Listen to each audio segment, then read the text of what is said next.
Hey guys, how you doing? I'm trying not to spill my water. Look at, I almost did that too, talking about it. So, as you can, it's hard not to notice the shirt. I woke up this morning, and my wife's like, "I got something for you." I'm like, "Oh, thanks, hon." She goes, "Yeah, it's a closet. I was gonna wait till Christmas, obviously. I was gonna wait for Christmas, but I thought maybe you'd like it now." And my wife meant the best intentions, and Racine goes, "You look like a Christmas gift," and that's exactly what I said. Oh yeah, well you backed up what I said. No, I guess maybe that's what I heard.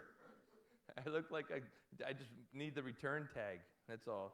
But it's super comfy. I don't know why I'm doing this in front of you guys, but it's flannel and it's quite comfy. And my son goes, "Oh, Dad, you look like a Christmas gift." Yeah. And nice job. I see you shared the family tradition of the thing. Your egg. That was cute. Because I remember when we first started coming here, you had, what do you call that thing? The egg? This thing. The shaker. Yeah. I remember you doing it vividly. I want one of those now. I'll never leave my hand. Sorry. I got to tell you, Christmas time and sharing with you guys at Helen. And when your band comes at Christmas, and for the last couple of Christmases, you guys have come, and it fills my heart. It makes me feel warm. It gives me the warm and fuzzies that I normally are restricted to my children and my wife, and I love sharing it with you guys because, like I've said it before, you're in here and not out there. And my prayer is for everybody that's out there needing a place like Helen to just fill our seats and have Helen filled and every other recovery house filled, just because that's not where we belong. That's not where we're meant to be. And honestly, I like seeing your happy faces and your full cheeks instead of the skinny cheeks you showed up with. You know what I mean? And just the smile on your faces, and even some of the heckling I get sometimes too. I'd rather take the heckling, which I really don't take heckling, but everybody's quite good. And honestly, Dave said it. I said it a couple of times that I feel fatherly about you guys. I really do. I've never felt, other than my children, what's the word I'm looking for? Just a sense of protection about you guys and what we do here and your house. And I don't want to get choked up, but I do. And I thank Jesus every day that I can come here and talk to you guys, and that we can share stories, we can share pain, we can share our hurts, but most of all, we can share recovery. We can share a fuller life, fuller life. Nice. That was great. That was Princeton education right there, fuller life. A more full life. And I owe it all to Jesus, and I hope you do too. Sorry, that was the sermon before the sermon. So we're going to be reading out of John. I hope you guys are ready for a good read, because I used to hate it when I was a kid because I have dyslexia, and I would say all the words backwards and sideways, and the numbers would go screwy, and then we go, "And Steve, can you read in front of everybody?" And I would just be a stuttering mess. And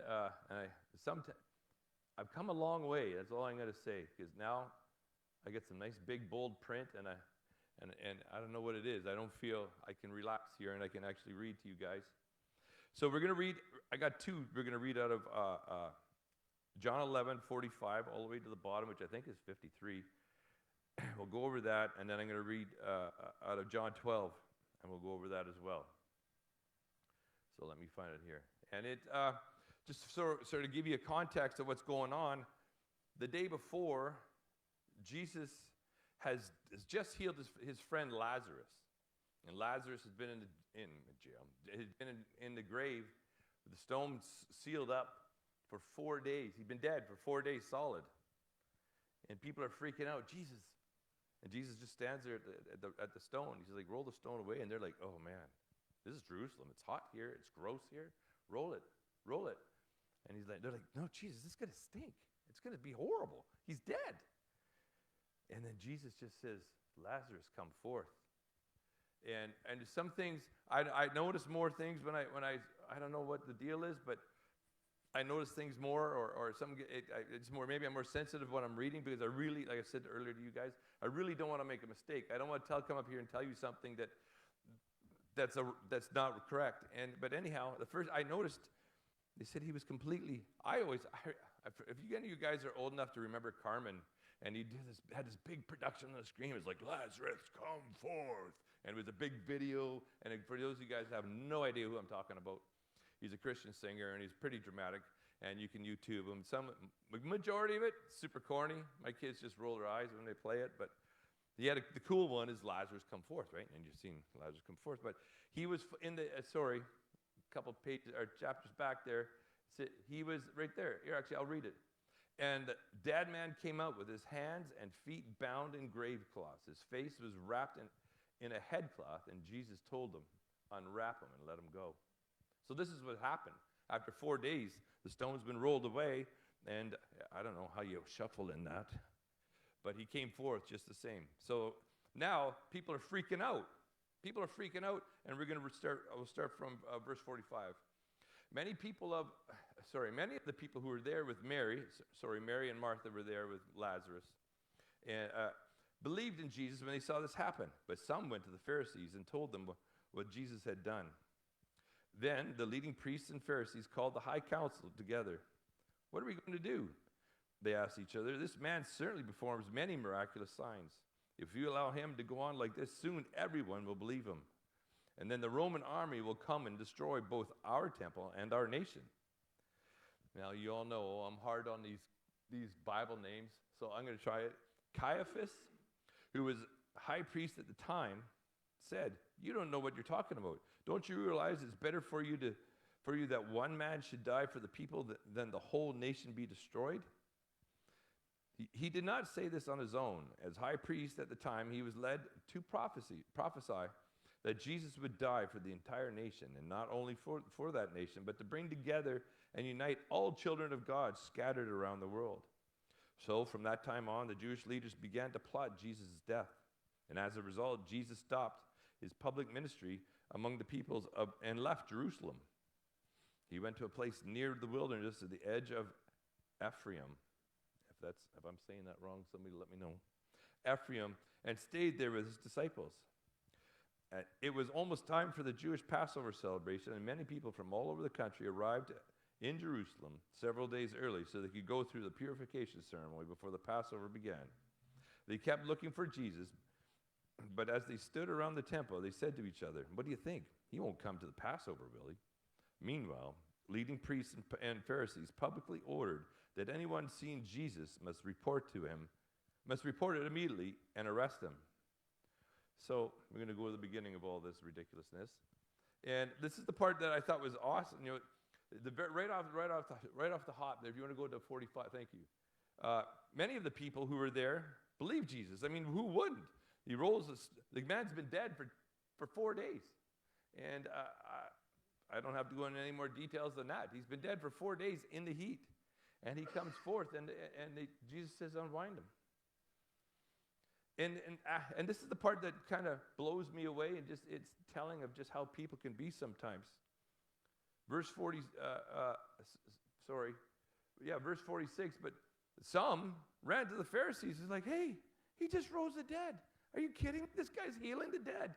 I kept writing in my notes, healing the dead. I was like, that, they raised the dead. And he healed the sick. Like that's their beef. That's their major concern. He's healing people from leprosy. He's making blind people see. He's making crippled people walk. Yeah, I really don't like this guy so far. Things are kind of shady so far, right? And this is honestly their beef. And then you can see further, but a couple, in some of our messages before, the priests and the Pharisees are freaking out because it goes against everything that they stand for. They're supposed to stand for taking care of the needy, the poor, the widow. But they're more worried about who they are and where they are in the world.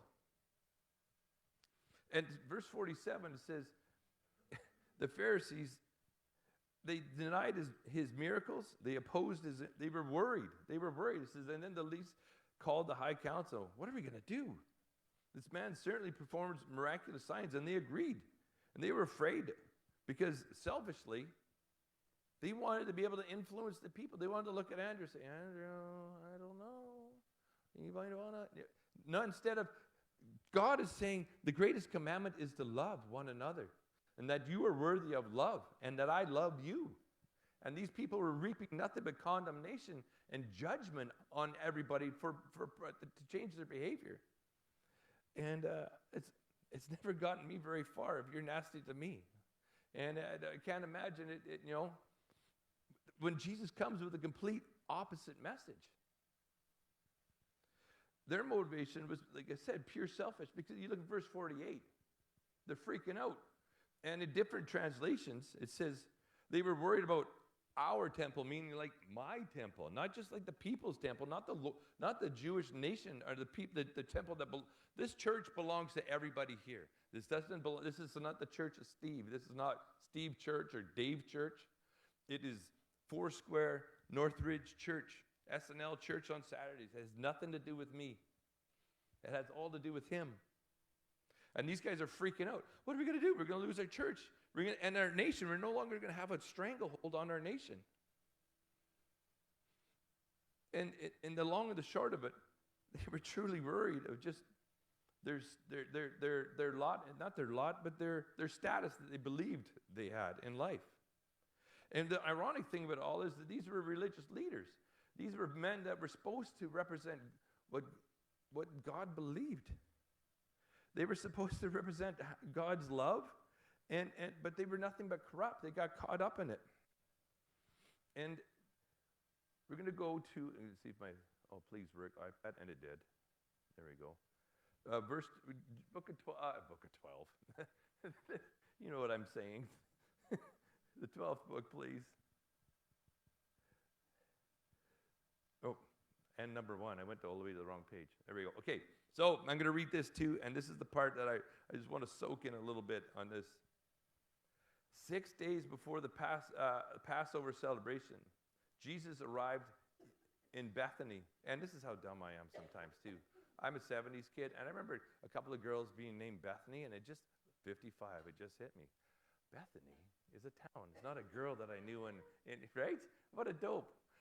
Because I remember saying, Bethany, that's a nice name. But no, it's a town that Jesus used to hang out in. Jesus arrived in Bethany, the home of Lazarus, the man he had raised from the dead.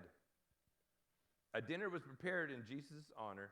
Martha served, and Lazarus was among those who ate with them, which is kind of ridiculous when you think about it. I mean, a couple of days ago, the man's dead.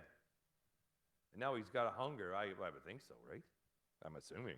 Take a lot to come get it. Anyhow, I'm ranting again. Martha served, and Lazarus was among them who ate with them. Mary took a 12-ounce jar of expensive perfume made from the essence of nard. She anointed Jesus' feet with it and wiping his feet with her hair. The house was filled with the fragrance, but Judas Iscariot, the disciple, who would soon betray him, said, "That perfume is worth a year's wages. It should not have been sold, or should it not have been sold and the money given to the poor?" Not that he cared for the poor. He was a thief. And since he was in charge of the disciples' money, he often stole some for himself. Jesus replied, "Leave her alone. She did this in preparation for my burial. You will always have the poor among you, but you will not always have me." And so we're going to go back to the beginning again. And I was thinking about this too. So 6 days before the Passover celebration is also 6 days before his death. The people that are around him don't know that he's dying, or he's going to die, rather.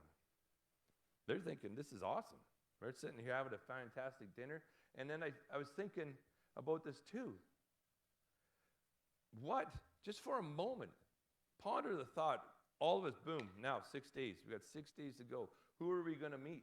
Who are we going to talk? What are we going to change? What conversation are we going to have? Just ponder that for a minute.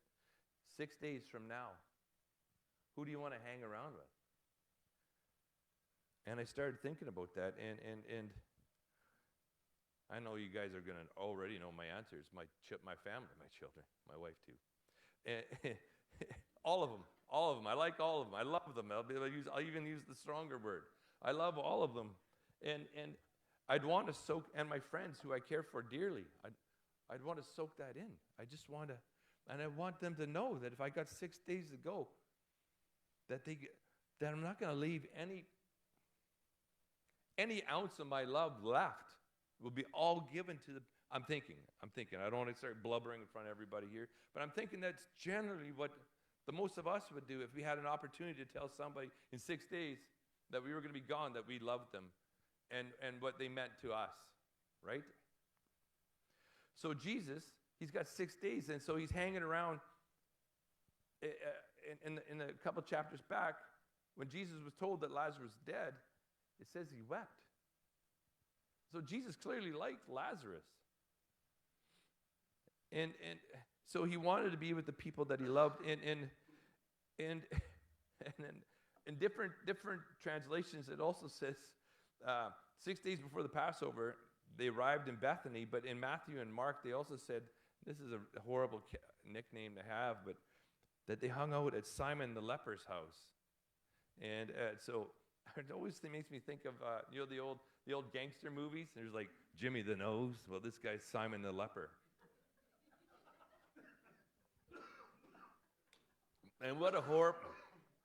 I don't know. This is my head. I'm sorry, you guys. You're stuck with it. Yeah, exactly, right? Jimmy the leper. And so this is what. And this is 2,000 years later, and this guy's still being called Jimmy the leper, like he can't shake it. So anyhow, Jimmy the leper is having a party at his house, and he's hosting everybody there. And clearly he's somebody that Jesus likes because he wants to hang out with, I said Jimmy the leper, Simon. I got carried away, I'm sorry. And he's back in the town of Bethany. And such a dope sometimes, I'm sorry. And Jesus, the part, like I said, he's with his family. And the next line, it says that, this is the other thing I kind of like, actually reminds me, I know I got too many stories, but it says the dinner was prepared in Jesus' honor, and Martha served, and Lazarus was among those who ate with him. Now, in those days, if we weren't mixed like this, where we had the guys and the girls and stuff mixed together, and I remember the month before I got married, my grandmother was a widow, and she got married. And in my family, there was a line where all the men would go in, and we'd rather watch baseball or football, and the women would go over there and do what women did on that side. That's how my family was. That's how it was. I did kind of like it at the time. But I'm going to be completely honest. So my grandma got married, and it was awesome. You saw the wedding. She married a fantastic man, like a sweetheart of a human being. And the next day was the reception at my aunt's house, my grandmother's sister. And so we're all sitting down in the living room, all the men. And my uncle, he was an old man, and he was very funny. He was one of the guys who would take the hair from the back here, and he'd fold it over here, so that in the wind, he'd have this big flag of hair. And my aunt would come over, and he would call it straightening his curls. Thanks, Ma, for straightening my curls. And he would talk just like that. And he's sitting there, and I see my wife. My wife's with all the aunts and all the grannies and everybody off in the corner, and Janine's going, come here. And I'm like, no, come here. This is crazy. I'm like, my uncle saw what was going on. He says, you move one bone, son, I will smack you across the head. And so I'm like, what he said, I can't move. And so it was awesome. To this day, my wife has never treated me like this since, but she served me hand and foot that whole day. And she boom, gets in the car. I will never do that again. You better enjoy that, because this is never happening. It was awesome, and I soaked it all in. And 33 years and how many hours later, I still like to remember it as this was awesome. But anyhow, this is what Martha's job was serving everybody at the party. And and Mary clearly had a different idea. This is Mary served and Lazarus ate. And different translations, it says, while Jesus was eating, I misread this a couple times too. I misread it so that she broke the vessel over Jesus' head. And I looked back and I'm like, what? That doesn't seem very kind. And I read, oh no, she broke the vessel and then put the stuff on his head, which is far, right? It's much nicer that way than going, "Toosh, there's thank you, Lord and Savior." So I don't know. I was in a mood, I'm telling you. And I didn't mean that. And I really didn't mean that in disrespect. I really didn't. But so Mary anoints him. And while he's eating, she puts it on his head. And all I can think of is like, I put one squirt of cologne and my wife loses her mind because I stink too much. And then they take a pound. Mary took a pound, 12-ounce jar of expensive perfume and put it in his scalp. And if you don't know what normally happened, because of everybody was either barefoot or sandal-footed, your feet, I don't have to tell you, get gross, right? You're in the desert, and so the host would wash your feet, and you'd be anointed with oil, or you'd be kissed and welcome. And like I said, these meals were generally just dudes being served by ladies. And Mary busts in, and she's like, "It's my Lord and Savior. I'm breaking this open, and whatever." And it wasn't even that what the price of this was, of this anointing, this expensive perfume. The price didn't matter. It's what she did with it that mattered. And it's weird because so she puts it on his head, and then she starts rubbing it in his feet, and the gift, because Mary was bowing at his feet, and it depends on which translation you read. Either they were kind of reclined, like you see in the old movies where they got the tents and what are they called? Arabian fellas. They all got they're just grabbing their dates, and people are feeding them, and there's somebody fanning them. They kind of reclined like that, it's certainly not like, oh, I don't know why I looked up there, but it's certainly not like the painting you see with the Last Supper where everybody had the table for the perfect selfie, right? It wasn't that table. And so, while it was surrounded with men, Mary bursts in and starts anointing Jesus and touching his head, and then, like I said, cleaning his feet and worshiping Jesus, and could care less that these other people were here or there. And she's massaged, which I can't even imagine, taking that hair and cleaning all that oil and stuff in her hair, and so now their hair's smelling. And then if you go and like Judas, who all of a sudden, and I learned this today too. I don't know why. Again, some of the things I learned, and I'm sorry, but I do. But Judas is like, hey, this is expensive. You're wasting this expensive perfume. The money you spent on this perfume could have gone to help the poor people. But little did those guys didn't know at the time that he was a thief. For those of you who don't know, the book of John was written roughly 60 years afterwards, after Jesus had passed away. And so they have a full insight, as John has full insight as to who Judas actually was. And the other thing I didn't know is that Judas was the treasurer of the whole group of 12. He was the money man.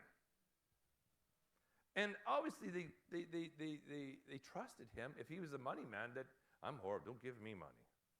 I'm horrible with it. Because I'm always, my kids or guys at work will go, hey, Steve, can you hold this for a minute? I'm like, what? No. So Andrew will get the $10 in here. I'll get another $10 from Bobby. I'll put another $10 back here. And I'm like, and God forbid I put my own money in there. And then I'm like, what? Whose money is what? And I'm no good. I would be the worst treasurer in the world. I'm good coming up here gabbing, but I am no good at keeping track of barely my children. And so clearly he was a man that was able to itemize things, and a man worthy of their trust. It says the perfume was worth a year's wages, but he was just faking it. He was trying to make poor Mary and make everybody else feel uncomfortable, because it actually, just before this happens, I had it just a second ago. In the book of, there it is. In a different verse, it says that, the book of Luke, sorry, I didn't write it down. The book of Luke said that just before this, he started speaking, Satan entered Judas.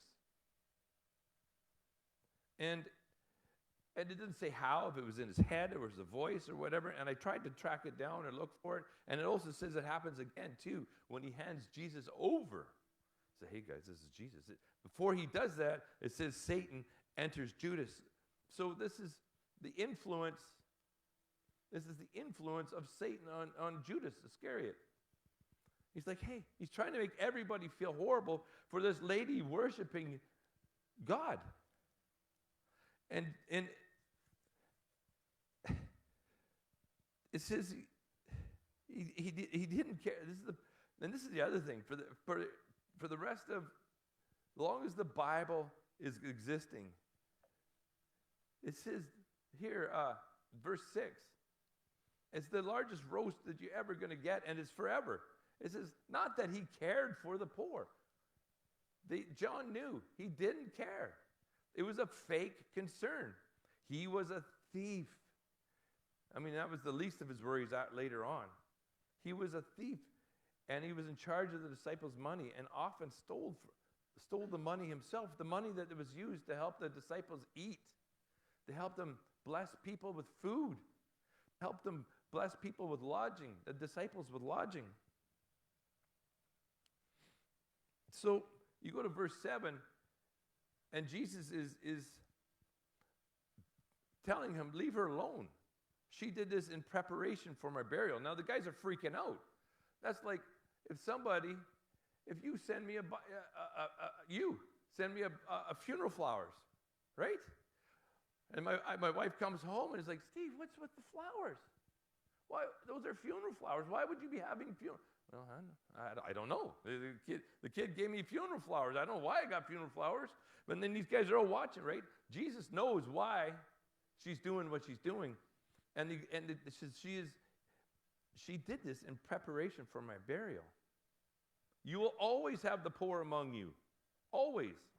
But you will not always have me. She took that moment to bless the Lord and to bless herself through worshiping him. And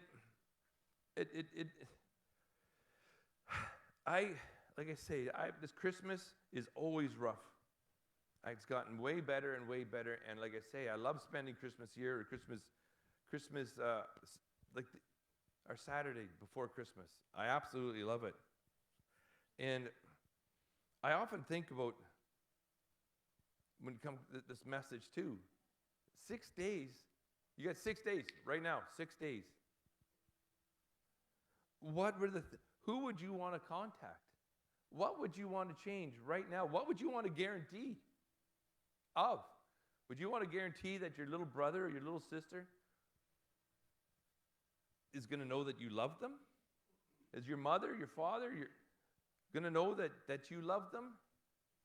I'm speaking from my own words. Are your children going to know that under no shadow of a doubt that you love them? And just in case, because I came from a home where there was no love, where I never felt love.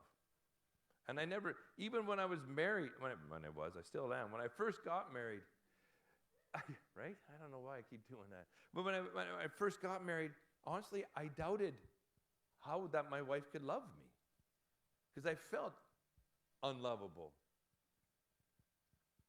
And I want to tell you, after 33 years of being married, and roughly that of being a Christian man, I know now what it's like to be loved.